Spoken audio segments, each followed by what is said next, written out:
성경을 계속 지금 보고 있는데, 오늘은 본디오 빌라도에게 고난을 받으사 하는 이 부분을 보려고 합니다. 전능하사 천지를 만드신 하나님 아버지를 내가 믿습니다 라고 하는 하나님에 대한 그 고백을 우리가 살폈고, 그 다음에 이제 예수님에 대해서 이제 우리가 고백을 하는데 어떻게 되죠? 그 외아들 우리 주 예수 그리스도를 믿사오니 이는 성령으로 잉태하사 동정녀 마리아에게 나시고, 여기까지 우리가 했죠.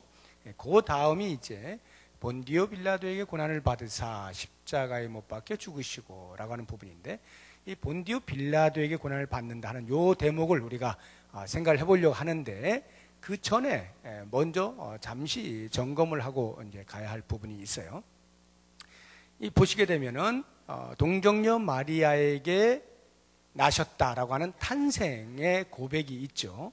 그 다음에 중요한 사건인 예수님의 십자가, 죽으심, 십자가에 못 박혀 죽으셨다라고 하는 예수님의 태어나심과 죽으심, 그러면 그 사이에 예수님의 살아온 생애가 있을 거 아닙니까? 그 생애가 송두리째 빠져 있는 거예요. 그리고는 나심과 죽으심 사이에 딱 한마디가 있는데, 그게 뭐예요? 본디오 빌라도에게 고난을 받으셨다. 이것으로 예수님의 전생을 대변하고 있다라고 하는 이 부분에 대해서 우리가 좀 생각을 해볼 필요가 있다는 거예요. 예수님께서 공생의 기간 동안에 귀신 들린 자도 고쳐주시고, 병든 자도 고쳐주시고, 가난한 자들 돌봐주시고, 먹을 것도 주시고, 교훈도 하시고, 얼마나 우리의 신앙 고백으로 할 만한 내용들이 많이 있습니까? 그럼에도 불구하고 그런 것들이 하나도 언급이 되지 않죠. 그리고 오직 한마디, 본디오 빌라도에게 고난을 받으셨다라고 하는 것으로 생애 전체를 대변하고 있어요. 이 이야기는 예수님의 생애를 한마디로 요약해 보시오 라고 한다면 그것은 고난이다 라고 하는 것을 암시해 주고 있는 거예요. 물론 예수님이 태어나셔서 십자가에 못 박혀 죽으시기까지의 모든 삶의 과정 속에서 뭐 그렇게 긴 세월을 사신 건 아니지만, 그래도 가족과 함께 지내던 시간들도 있었고, 제자들과 함께 보내던 시간들도 있었고, 많은 무리들과 함께 보내는 그런 시간들 속에서 처음부터 끝까지 고난만 받으신 건 아니지 않겠습니까? 때로는 즐거움도 있으셨을 것이고, 웃으시기도 하셨을 것이고, 뭐 이런 우리 사람들이 겪는 모든 그 희노애락을 다 겪으셨을 것이 틀림이 없어요. 그럼에도 불구하고 사도신경에서는 그 예수님의 생애 전체를 한 단어 고난이라고 하는 것으로 표현을 해놓고 있다. 이것은 예수님께서 태어나신 이유가, 이 땅에 보내지신 이유가 바로 십자가에 죽기 위하여 보내셨다라고 하는 것을 대변해주고 있는 것입니다. 예수님의 사명은 십자가에서 죽으십니다. 바로 그것을 송두리째 한 단어로 표현하는 것이 그의 생애는 고난의 연속이었다라고 하는 이 말이다라고 하는 것이죠.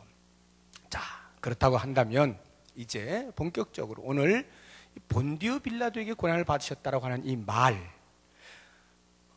예수님께서 고난을 받으셨죠. 특히 십자가에 못 박히시 직전 그 한 주간 동안은 뭐 대단한 이제 그 고난을 받으셨습니다.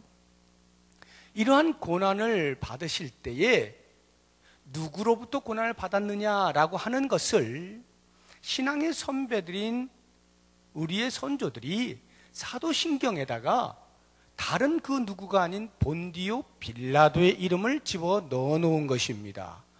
그러면 왜 하필 많은 사람들 중에 본디오 빌라도인가 라고 하는 부분을 우리가 먼저 좀 생각을 해봤으면 좋겠어요. 실제로 예수님에게 고난을 가한 가해자가 본디오 빌라도 뿐입니까? 그렇지 않죠. 우리가 이렇게 생각을 해보면 예수님 태어나실 때부터 예수님은 고난을 받으셨어요. 태어나실 때부터 누가 죽이려고 하지 않았습니까? 누구죠? 헤롯 대왕이. 헤롯 대왕이 2살 아래 다 죽여! 이래가지고 예수님이 피난 가신 거 아니에요.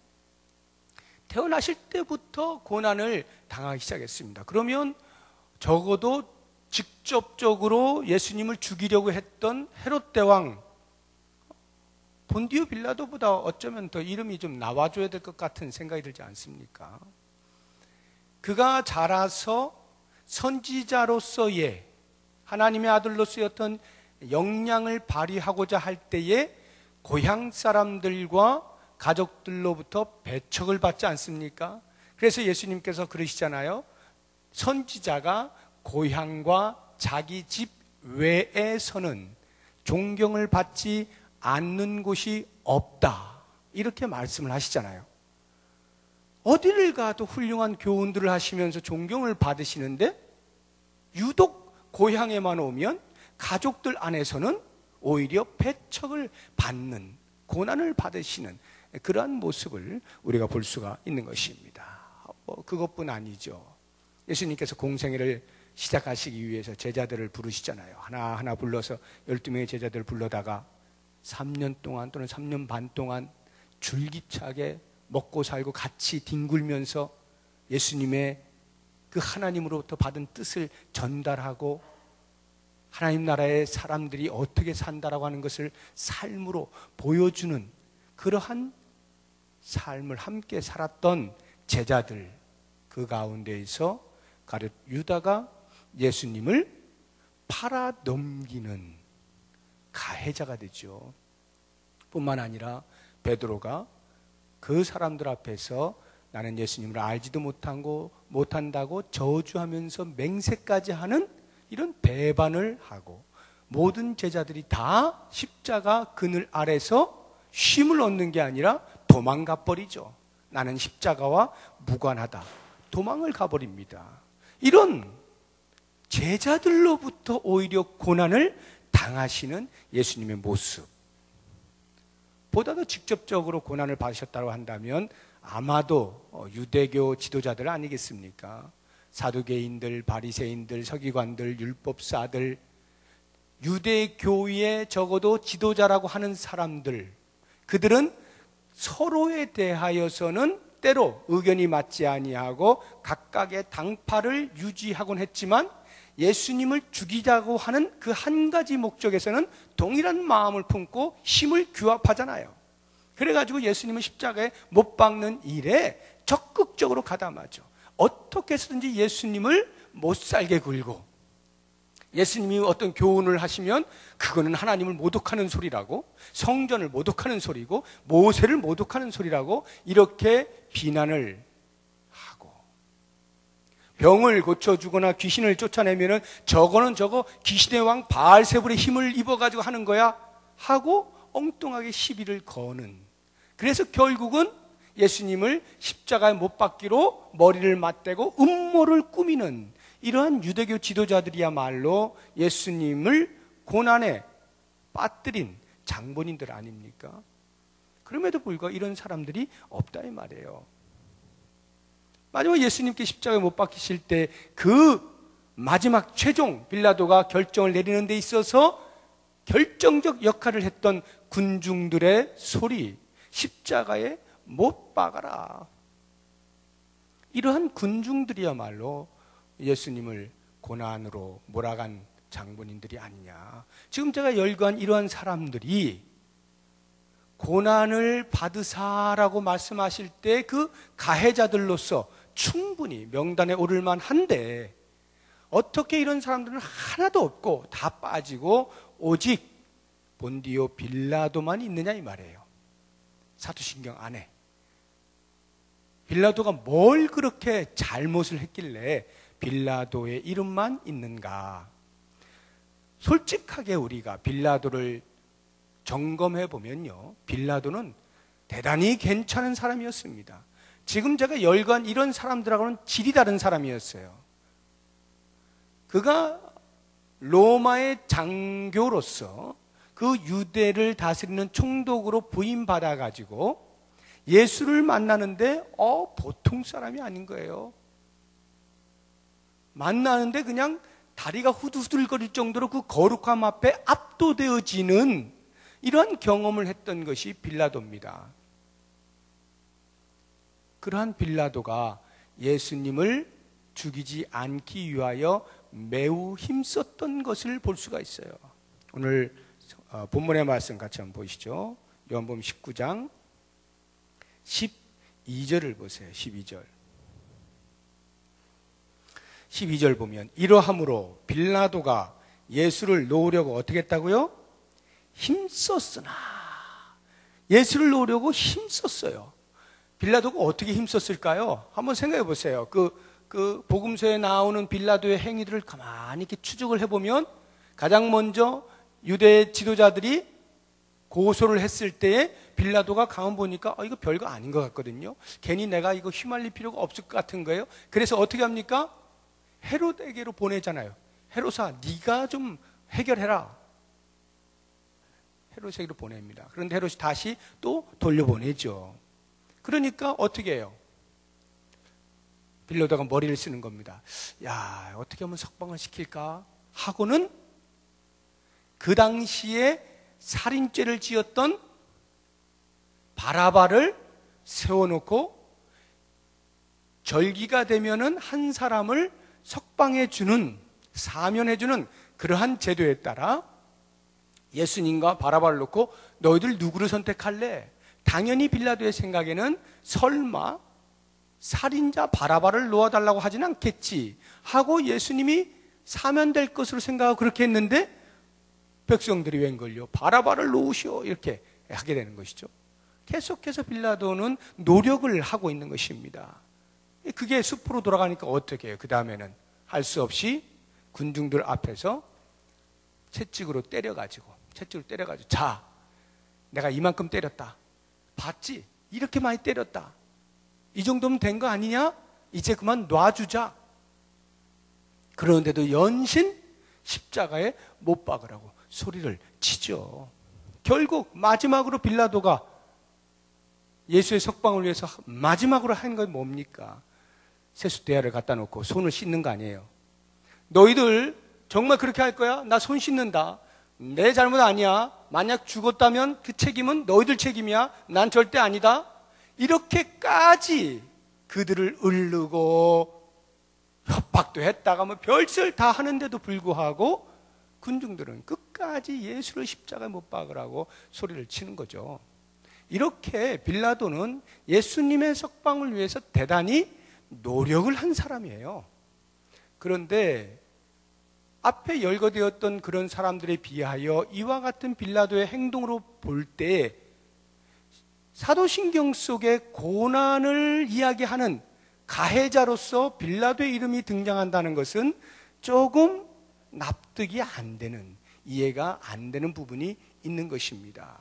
바로 여기에서 우리들은 그러면 왜 우리의 신앙의 선조들이 예수 그리스도의 고난을 그 가해자로서 빌라도의 이름을 거명하였느냐라고 하는 부분에서 우리가 몇 가지 좀 생각을 해보려고 하는 거예요. 그 첫 번째가 빌라도는 비록 석방을 시키려고 노력은 하였으나 최종 결정권이 빌라도에게 있었다라는 것이죠.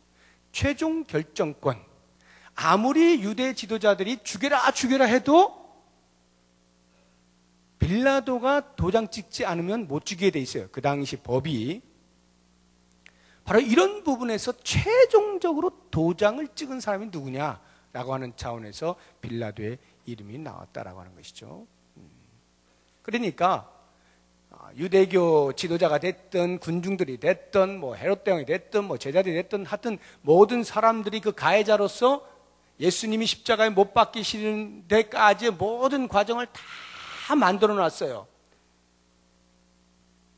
제가 포병을 나왔는데 이제 포를 쏘려면은 포탄을 그 포구에다 집어넣고 장약 집어넣고 내관 집어넣고 해가지고 방아쇠를 당겨서 날리는 거거든요. 그 모든 걸 다 준비해놓고 마지막 방아쇠를 누가 당겼다는 거예요? 빌라도가 당겼다 이 말이에요. 빌라도가 방아쇠를 당긴 건 빌라도다 이 말이에요. 그런 최종 결정권자로서 빌라도의 이름이 사도신경에 거명이 되었다라고 하는 것이고요. 또 한 가지 우리가 생각을 해볼 것은 빌라도는 진리를 고의적으로 외면했다라고 하는 부분입니다. 진리를 알면서도 무엇이 진리라는 것을 분명히 알고 있으면서도 그것을 고의적으로 눈을 감아버렸다는 것이에요. 자, 오늘 말씀을 한번 보시죠. 요한복음 18장을 보세요. 요한복음 18장을 보면 38절에 빌라도가 이르되 진리가 무엇이냐 하더라. 이 말을 하고 다시 유대인들에게 나가서 이르되 나는 그에게서 아무 죄도 찾지 못하였노라. 빌라도가 예수님하고 대화하는 가운데 진리를 느낀 겁니다. 야, 예수님은 정말 죄가 없는 사람이구나, 진리 속에 있는 사람이구나 라고 하는 것을 알았단 말이에요. 그래서 백성들에게 그 사람은 죄가 없다 이렇게 이야기를 하는 거예요. 19장 4절도 한번 보세요. 19장 4절. 빌라도가 다시 밖에 나가 말하되 보라, 이 사람을 데리고 너희에게 나오나니 이는 내가 그에게서 아무 죄도 찾지 못한 것을 너희로 알게 하려 함이로다. 6절도 보세요. 대제사장들과 아랫사람들이 예수를 보고 소리질러 이르되 십자가에 못 박아서서 십자가에 못 박아서 사는지라. 빌라도가 이르되 너희가 친히 데려다가 십자가에 못 박아 나는 그에게서 죄를 찾지 못했노라. 벌써 3번씩이나 반복하면서 그가 얼마만큼 예수에게서 죄를 찾지 못하였는가에 대한 확신을 우리에게 보여주고 있지 않습니까? 이런 진리를 고의적으로 외면했다라고 하는 것이죠. 반대로 이야기하면 진리의 근거에, 사실에 근거하여 법 집행을 하지 않은 집행관이다 이 말이에요. 이런 차원에서 빌라도의 이름이 거명이 되는 것이고, 한 가지를 더 생각을 해본다면 자신의 지위에 대한 보장을 위하여 타협의 손길을 펼친 것이다 라는 겁니다. 자신의 지위의 보장, 안위를 위하여 타협했다라고 하는 것이에요. 이게 무슨 말이냐면 당시에 로마가 나라들을 식민 통치를 하면서 총독을 보내서 다스리게 할 때 그 총독의 해야 할 일, 의무라고 한다면 첫째가 세금을 거두어 드리는 거예요. 세금 징수하는 일. 두 번째가 그 식민 나라의 치안을 유지하는 겁니다. 세금 징수와 치안 유지, 이 두 가지가 총독이 주요 임무로서 주어진 것이에요. 자, 그런데 세금 징수야 자기가 원래 하던 대로 그냥 하면 이제 그건 잘 되는데, 이 치안 유지에 있어서 이번 이 사건이 치안 유지의 위협을 느끼게 된 것입니다. 이 빌라도의 눈으로 볼 때에 어느 정도로 위협을 빌라도가 느꼈느냐 하면 이거 큰일 났다, 이러다가는 이거 폭동이 일어나서 뒤집혀지겠다, 그러니까 내가 빨리 원군을 요청해야 되겠다 싶어가지고 시리아 장군에게 연락을 해서 보병 100명하고 기병 될 수 있는 한 많이 좀 보내주시오, 이렇게 기별을 넣은 거예요. 그런데 시리아 장군이 NO 이렇게 해버린 거죠. 그러니 얼마나 심리적으로 불안했겠어요. 지금 이 백성들이 폭도로 변하면서 막 난리가 날 그런 지경에 자기가 볼 때 예수는 죄는 없는데 그냥 놔뒀다가는, 그냥 풀어줬다가는 이 폭도들이 어떻게 될지 알 수 없는 그 상황 속에서 만약에 자기가 가지고 있는 그 군사력을 가지고 그 폭도들을 진압하려 했다가 실패하면 로마 군의 위상이 하루아침에 곤두박질 치는 거 아닙니까? 그런 위험을 감수할 수가 없는 거예요. 그러니까 빌라도가 할 수 있는 것이 무엇이었냐면 타협의 손을 내미는 겁니다. 적당히 그들의 마음을 맞추어 주는 겁니다. 그래, 어쩔 수 없다. 이 한 사람 죄는 없지만 희생시킬 수밖에 없네. 치안을 유지하자고 하니 어쩔 수가 없다. 이렇게 된 거예요. 여러분, 그 당시 로마 군 하면 세계가 벌벌 떠는 그러한 군대 아닙니까? 그런데 무슨 유대의 총독이 그 정도로 이렇게 폭도들을 보고 백성들의 분노하는 모습을 보면서 그렇게 두려워했을까? 라는 생각을 혹시 하실지 몰라서 제가 그 당시에 그 폭도들의 그 모습, 장면이 어떠한지를 빌라도가 로마의 황제에게 그 당시의 상황을 보고한 빌라도의 보고서라고 하는 게 있어요. 언젠가도 제가 한번 소개해드린 적이 있는데 다 잊어버리셨을 것이 틀림없기 때문에 제가 한 번 더 소개를 해드리는데, 그 당시에 그 빌라도가 생생하게 자기의 감정을 그대로 그 가이사 황제에게 써놓은 것을 제가 잠시 그 대목만 읽어드릴게요.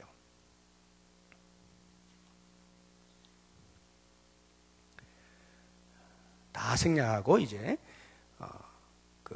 얼마만큼 빌라도가 두려워했을까, 백성들에 대해서 이 부분을. 여전히 그들은 그를 십자가에 못 박으소서, 그를 십자가에 못 박으소서라고 소리 질렀습니다. 저는 그들의 마음을 충족시켜줄 생각에서 예수를 채찍질하라고 명령하였습니다. 그러나 그것은 군중의 분노를 증가시켰을 뿐이었습니다. 저는 대야를 가져오라고 하여 소란스러운 군중 앞에서 제 손을 씻음으로써 나사렛 예수를 죽음에 내어주는 데 대해서는 아무런 책임도 없다는 것을 보여주었습니다만 그것도 허사였습니다. 이 철면피 같은 군중들이 갈구하는 것은 바로 예수의 생명이었던 것입니다. 저는 가끔 시민폭동에서 성난 군중을 목격하여 왔으나 이번처럼 격렬한 폭동은 본 적이 없었습니다. 마치 지옥의 모든 유령들이 예루살렘으로 모여든 것과 같았다라고 밖에는 표현할 수가 없었습니다.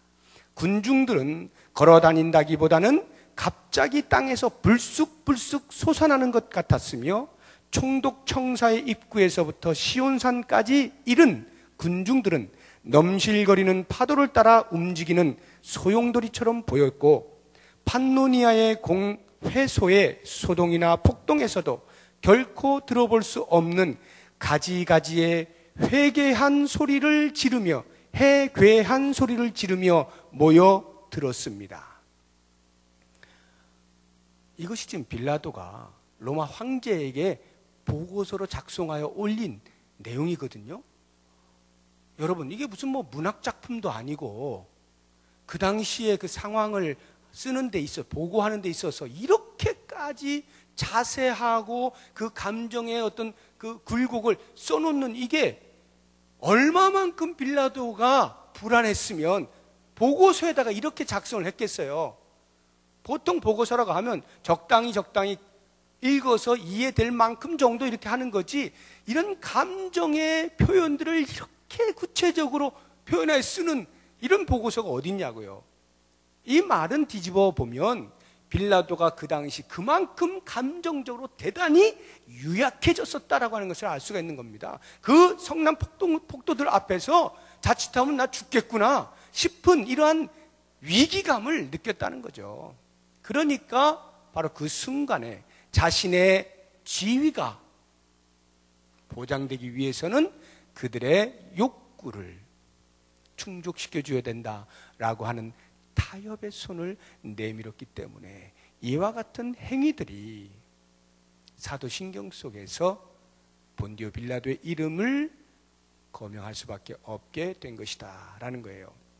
자, 이러한 이제 제가 세 가지 이유들을 말씀을 드렸는데, 제가 한 걸음 더 가서 그와 같은 것들은 우리가 보편적으로 역사 속에서 발견할 수 있는, 찾아볼 수 있는 그런 이유들이고요. 좀 더 우리가 깊이 있게 왜 빌라도의 이름이 거명되었을까라고 하는 것을 두 가지로 좀 생각을 해보려고 하는데, 그 첫 번째가 뭐냐면 빌라도의 이름을 거명함으로써 우리의 신앙의 선조들은 이 사도신경을 역사 속에다가 묶어두는 거예요. 역사와 함께 고정시키는 겁니다. 이게 무슨 말이냐 하면, 여기에 등장하는 모든 사람들이 다 역사적 인물 아닙니까? 다 역사적 인물이에요. 헤로드 왕도 역사적 인물이고 다 역사적 인물이에요.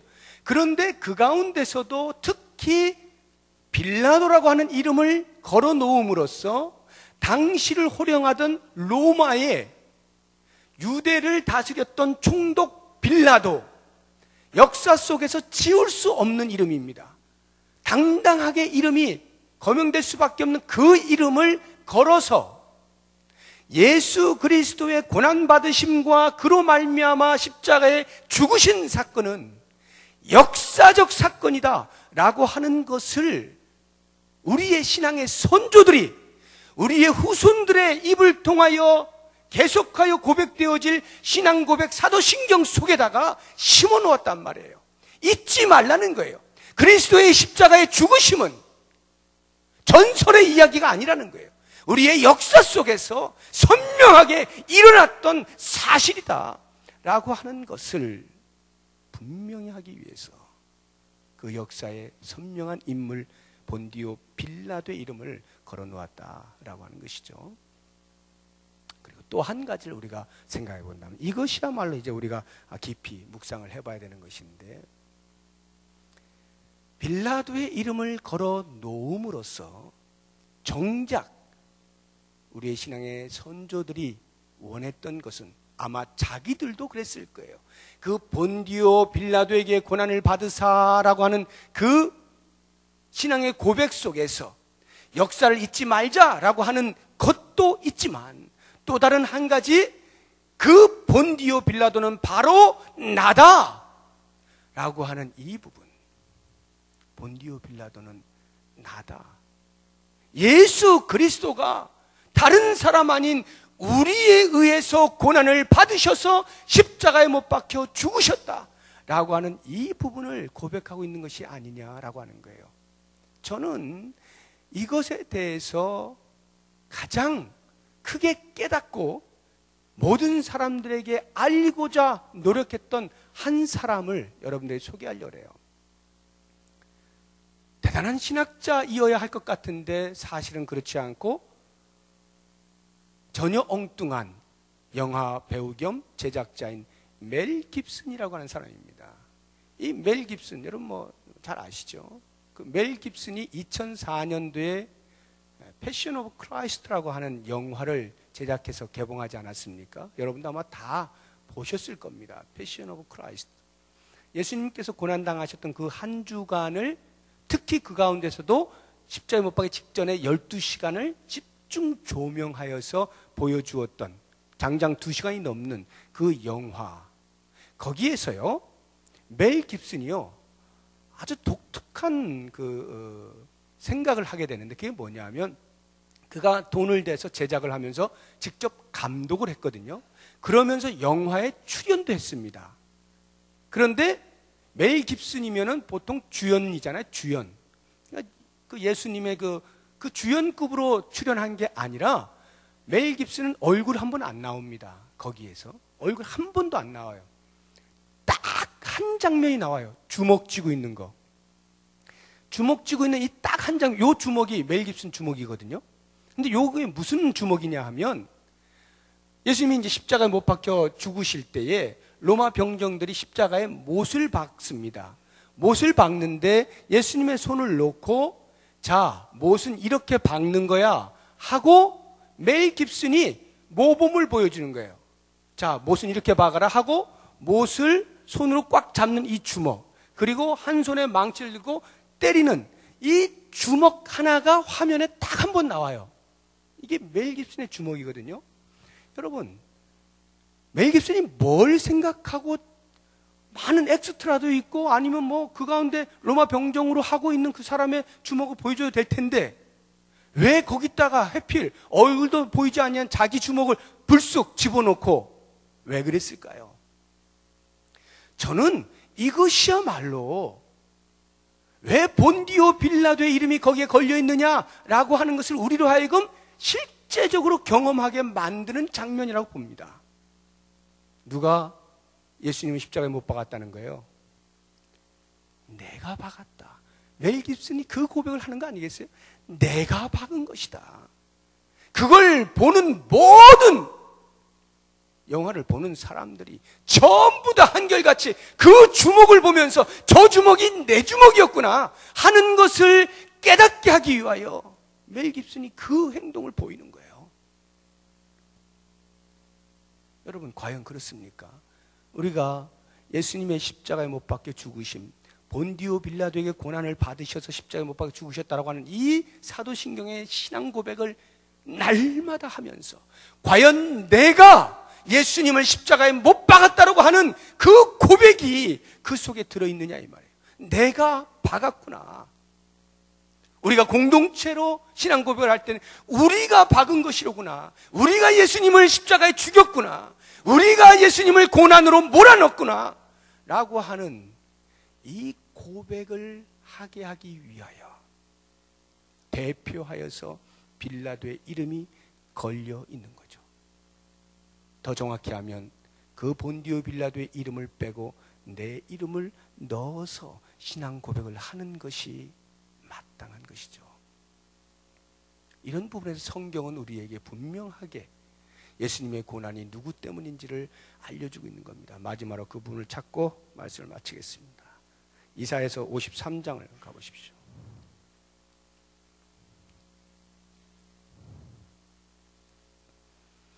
이사야서 53장.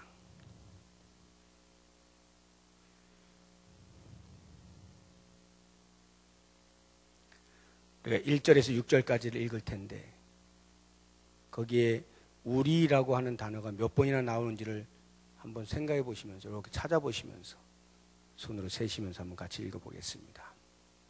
자, 같이 읽습니다. 우리가 전한 것을 누가 믿었느냐? 여호와의 발이 누구에게 나타났느냐?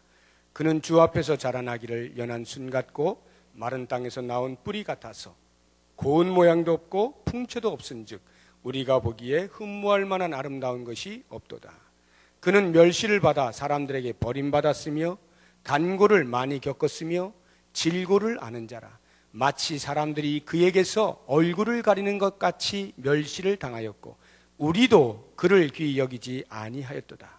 그는 실로 우리의 질고를 치고 우리의 슬픔을 당하였거늘 우리는 생각하기를 그는 징벌을 받아 하나님께 맞으며 고난을 당한다 하였노라.